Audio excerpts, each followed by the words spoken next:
di mata Allah, yang paling tamam, yang paling sempurna di mata Allah adalah seseorang muslim yang selamat muslim lainnya min lisani, daripada lisannya, ngomongnya, wa yadihi, dan tangannya. Oleh karena itu Bapak Ibu hadirin sidang jemaah yang dimuliakan Allah, hati-hati betul dalam bercakap. Jangan ketika kita menganggap itu canda, kita menganggap itu senda gurau, tetapi ada hati-hati hamba Allah lainnya yang tergores, ada hati-hati hamba Allah lainnya yang tersinggung. Orang-orang yang seperti ini dikutuk oleh Allah Subhanahu wa taala. Makanya kata Imam Al-Ghazali, kasih sayang Allah itu 100. Dari 100% itu satu diberikan oleh Allah kepada makhluk di dunia ini. Kita, hewan, semuanya berebut-rebut sikit-sikit. Kita dapat sikit, Pak A, Pak B, Pak C dan seterusnya. Termasuk saya di situ, kita dapat semua. Kasih sayang yang kita dapatkan itu hanya 1% dari 100% yang ada pada Allah. Sedangkan 99%-nya itu ada pada diri Allah. Makanya Bapak Ibu hadirin sidang jemaah yang dimuliakan Allah, seberingas-beringasnya singa, sejahat-jahatnya harimau, walaupun dia dalam keadaan lapar, singa itu tidak akan makan anaknya, baik. Harimau dalam keadaan lapar pun dia tidak akan memakan anaknya sendiri. Kenapa? Dia mendapatkan percikan dari kasih sayang Allah. Sedangkan kita tidak sedikit kita dapatkan manusia itu dapat anak dalam kresek, dalam kardus, itu lebih jelek daripada binatang. Binatang dia tidak seperti itu. Tidak pernah kita dengar ada anak gajah mati karena diinjak-injak gini-gini oleh naik. Tidak pernah kita dengar. Tapi kita manusia banyak. Kita mendengar berita ada seorang majikan yang mensetrika pembantunya, lebih jelek daripada binatang. Binatangnya tidak sampai segitu. Karena pada dasarnya fitrah manusia itu dia mendapatkan, dia mempunyai kasih sayang terhadap sesama. Fitrah naluri manusia itu tidak seperti itu.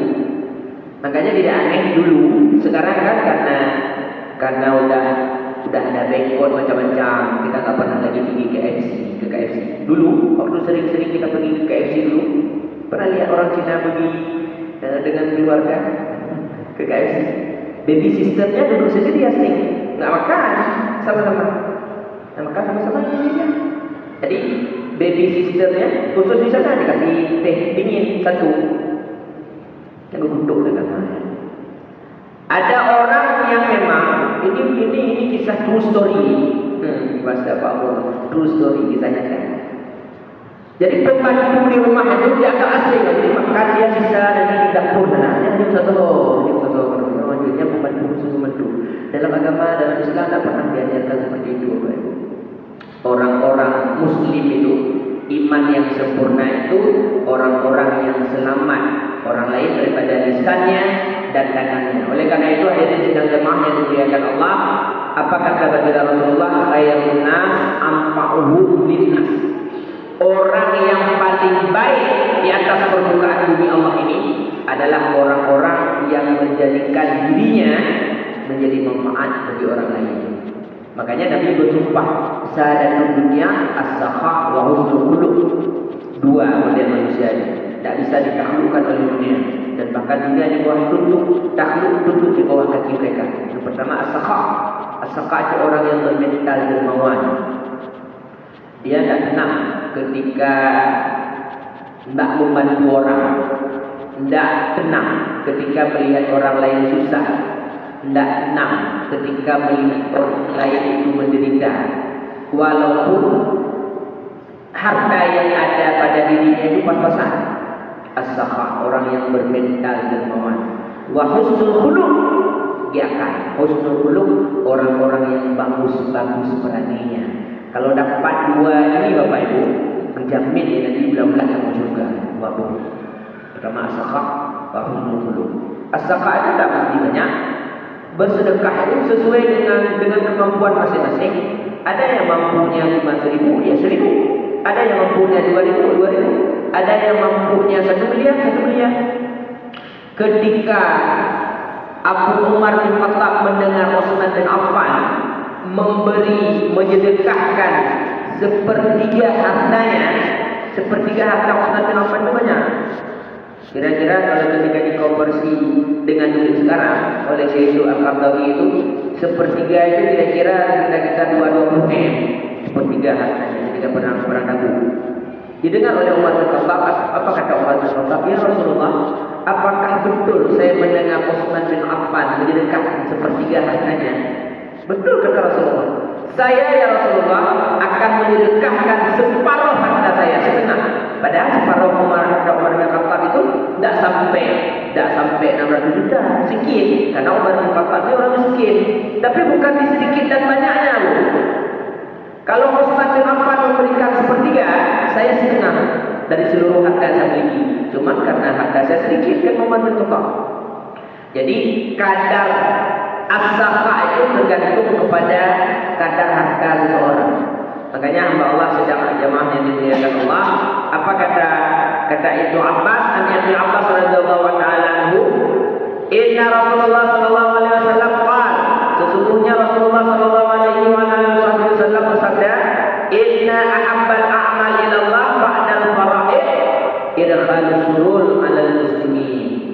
Amalan yang paling dicintai, yang paling disukai oleh Allah setelah melaksanakan segala sesuatu yang faraid, yang fardu-fardu, yang wajib-wajib, idkhalus surur fi qulubil mu'minin, memasukkan hati, memasukkan kesenangan dalam hati saudara kita yang seiman dengan kita, rukuk dan sujud kepada Tuhan yang sama.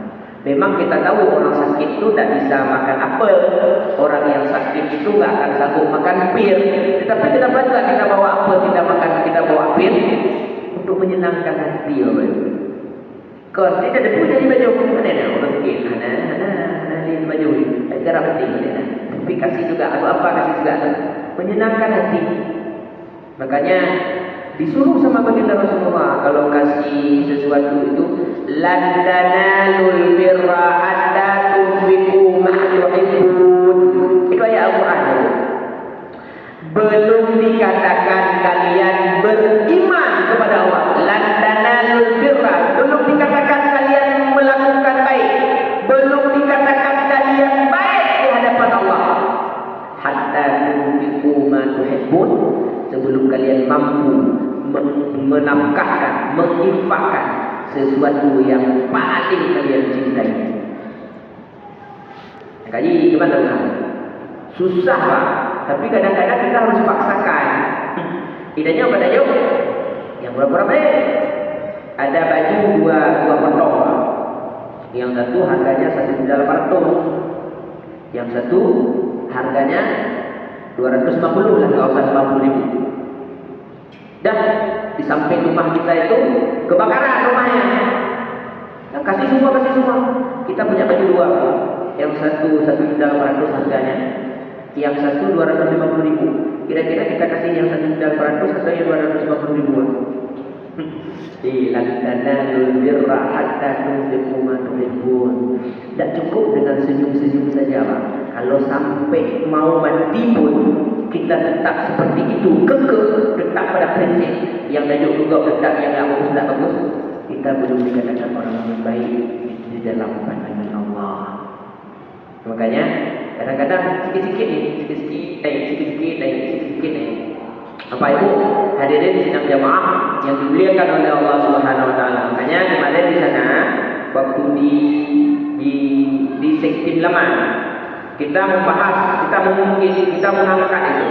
Ada 5 tipe manusia yang paling dibenci oleh Allah. 5 tipe manusia yang paling dibenci oleh Allah. Yang pertama al-jabbarin, seseorang yang sombong, takabur, angkuh. Sombong 2 model. Model yang pertama, seseorang yang tidak mau menerima kebenaran. Kita dah kasih nampak dalilnya seperti ini seperti ini, tapi tidak mau berubah, tetap pada prinsip sendiri. Saya pokoknya seperti inilah. Hana lagi tak mau menerima kebenaran. Ilmu Ustaz, pokoknya punya kata singgung, hana puri ruha, hana puri kan hebat doa. Padahal dah ditutup ke hadapan Allah. Tidak boleh yang mau menerima kebenaran. Padahal kita bilang baik-baik dengan marah. Innal ghadaba minasyaitan wa syaitan minan nar. Marah itu dari Allah. Marah itu dari syaitan, wa syaitan minan nar. Dan syaitan itu dari api. Tapi tetap mereka tak mau menerima kebenaran. Tetap pada prinsip sendiri. Itu dah dari 17 abad dan 14 abad dalam Islam. Nabi sudah mengamalkan orang-orang yang bermental seperti ini. Tak mau menerima kebenaran. Kita bilang berkasih sayanglah terhadap sesama. Saling menebar kasih. Sudah cukuplah kepada gini. Cukup. Yang terjadi sudah terjadi. Yang cecok-cecok sikit. Dah habis. Cecok-cecok. Besok jumpa. Ngomong lagi. Orang Muslim seperti ini. Berdebat. Nabi juga berdebat dengan sahabat. Sahabat dengan sahabat juga berdebat ketika ada rapat dan sebagainya. Tapi setelah itu baik lagi. Ketika Nabi wafat itu tak langsung dikemudikan. Heboh. Kaum Ansar, kaum Muhajirin heboh mencari siapa tokoh yang akan menjadi pengganti Rasul Khalifah. Ribut. Tapi akhirnya berpelukan baik lagi.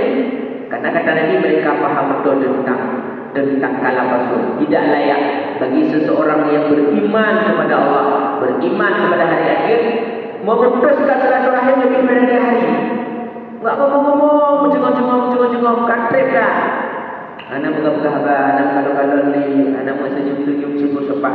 Padahal kata baginda Rasulullah, seseorang yang membahagiakan orang lain, Allah akan menciptakan 70.000 malaikat yang ditugaskan untuk meminta ampun baginya mulai dari saat itu sampai dengan hari-hari akhirat. Ruya man adkhala 'alal mu'minin surur. Barang siapa yang mampu memasukkan kesenangan ke dalam hati saudaranya. Bagaimana kesenangan dalam hati saudaranya? Memberikan kabar gembira. Makanya Pak, tasawuf itu sangat kubur dan zuk dia Pak. Tidak boleh ngomong masalah enaknya makan ayam goreng di depan orang miskin yang tak sanggup beli ayam. Tak boleh Pak. Jangan ngomong masalah bahagia anda dengan anak anda bagi orang-orang yang tidak ada anak. Dilarang agamanya. Kita tengok betina. Baik pernah aku bahagia dengan isteri. Kau yang belum kahwin. Subhanallah. Jadi, kayak itu sampai situ Pak. Tasawuf. Jangan ceritakan kebahagiaan anda pada orang-orang yang tidak sanggup, yang belum mampu. Dan cerita apa makan KFC, Pak Urung jangankan untuk beli KFC, untuk makan nasi aja dia susah. Tak boleh, dalam tasawuf ada gembiranya. Masukkan kesenangan ke dalam hati saudaramu. Makanya kata Nabi, min dzalika surur sab'ina alfa malakin. Barang siapa yang sanggup memasukkan kebahagiaan dalam hati ke saudaranya, maka Allah menciptakan 70.000 malaikat rahmat. Yastaghfiruna lahu ila yaumil qiyamah. Yang tugasnya beristighfar, minta ampun kepada orang tersebut mulai dari hari itu sampai dengan hari kiamat. Makanya ada kita dapatkan dalam kehidupan sehari-hari, ada orang biasa-biasa saja, tapi semua orang ketika jumpa sama bapak itu senang.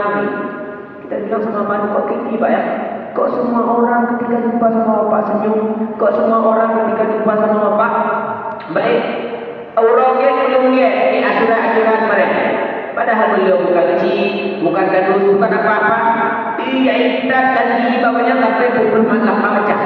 28 rumah dalam komplek dalam sekti edak kecil itu mana dia edak kok.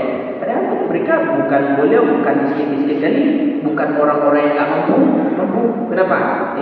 Menebarkan kasih sayang. Kata baginda Rasulullah, barang siapa yang mampu menebarkan kasih sayang terhadap sesama, maka memberikan kasih sayangnya kepada orang tersebut.